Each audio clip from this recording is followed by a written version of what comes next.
तो सापडत नाही पोलिसांना, नेमकं या घटनेबाबत तुम्ही काय सांगाल? हे पहा, आता मी महालक्ष्मीच्या पवित्र दारात आहे आणि कुठेही असेल तरी सतत आपल्यामध्ये वास करतो ईश्वर. जर आपण खोटं नाही बोलू शकत आणि बोलणारही नाही कधी. मी त्याच्यावर सगळ्यात पहिले मागणी या राज्यामध्ये कोणी केली असेल की SIT लावा, तर ती मी मागणी केली गोपीनाथ गडावर मुंडे साहेबांच्या जयंतीच्या दिवशी. आणि त्या क्रूर प्रकरणाविषयी मी तीव्र संताप आणि निषेध केलेला आहे.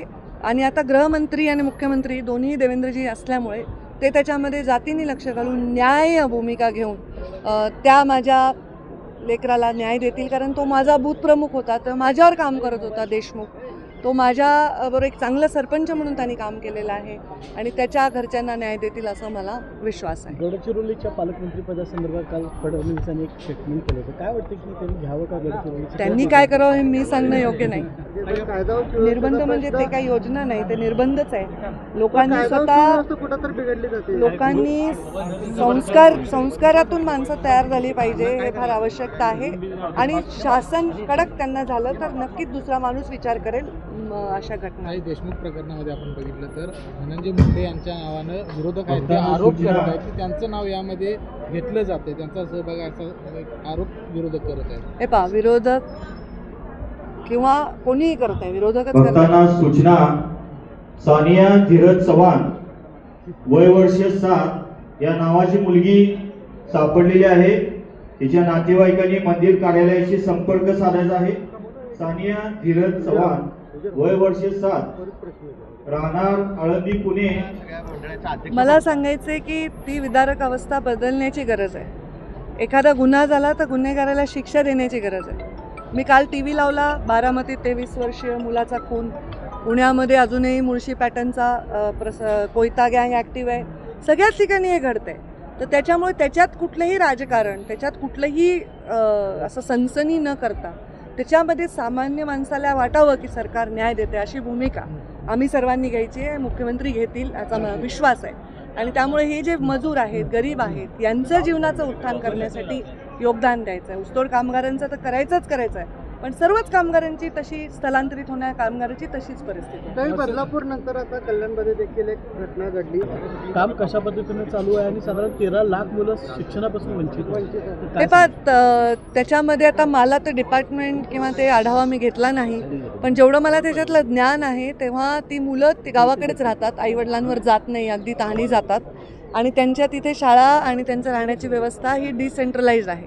त्याला जास्तीत जास्त बळकटीकरण करण्यासाठी मी मुख्यमंत्र्यांना विनंती केली की ऊसतोड कामगार महामंडळामध्ये, कारण त्यांची मी कन्या आहे, त्यांचं जीवन मी जवळून पाहते, ते बदलायचं असेल तर ते पोटातून त्याची पीडा अनुभवावी लागते. आणि त्यामुळे मला जर संधी दिली, कारण मागच्या 5 वर्षात जेव्हा मंत्री असताना ते काम मला करता नाही आलं, दुसऱ्या खात्याकडे होतं, जर त्याच्यात संधी म्हणजे त्याच्यात योगदान मुद्दे देण्याची संधी दिली तर ते काम मला खूप छान करता येईल. आणि ते पशुसंवर्धन खातं माझ्याकडे, त्यालाही जोडता येईल.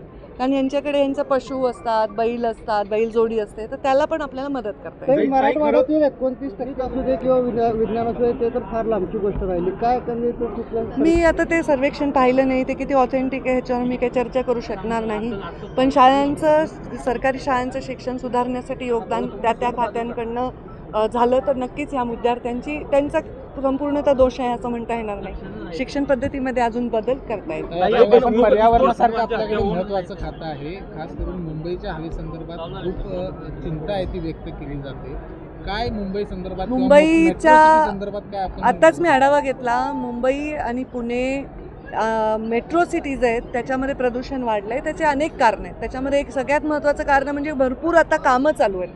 त्यामुळे हे एक टेम्पररी फेज पण आहे की मोठे कोस्टल हायवे, ब्रिजेस चालू आहे, त्याच्यामुळे त्याचे एक सिमेंट आणि धूळ, एक त्याचं प्रदूषण आहे.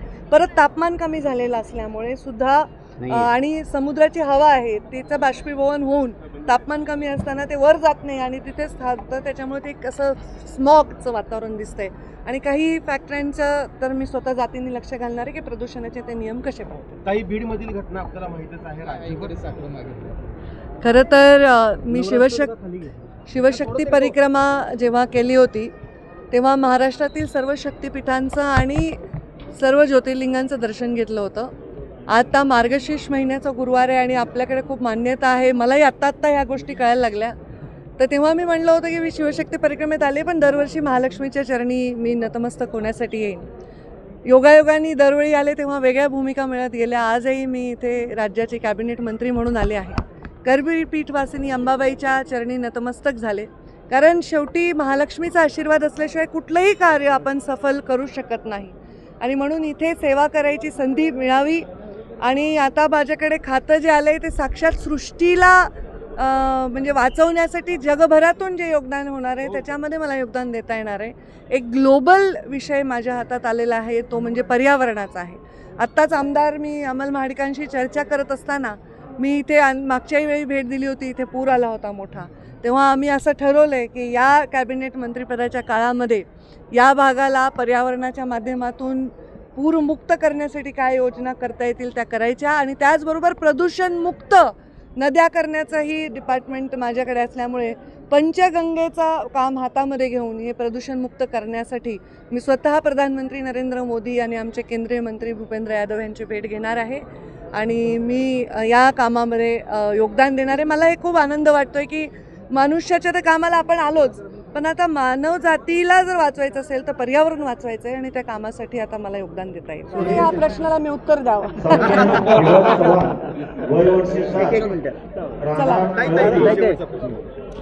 मी उत्तर देते, परत कार्यालयाशी संपर्क साधायचा आहे.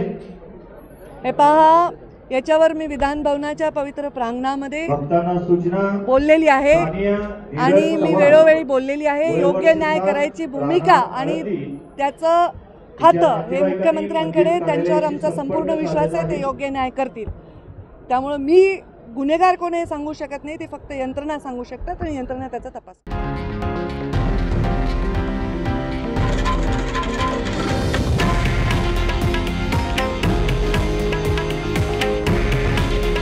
हे आहे देशातील नंबर 1 न्यूज नेटवर्क आणि आपण पाहत आहात TV9 मराठी.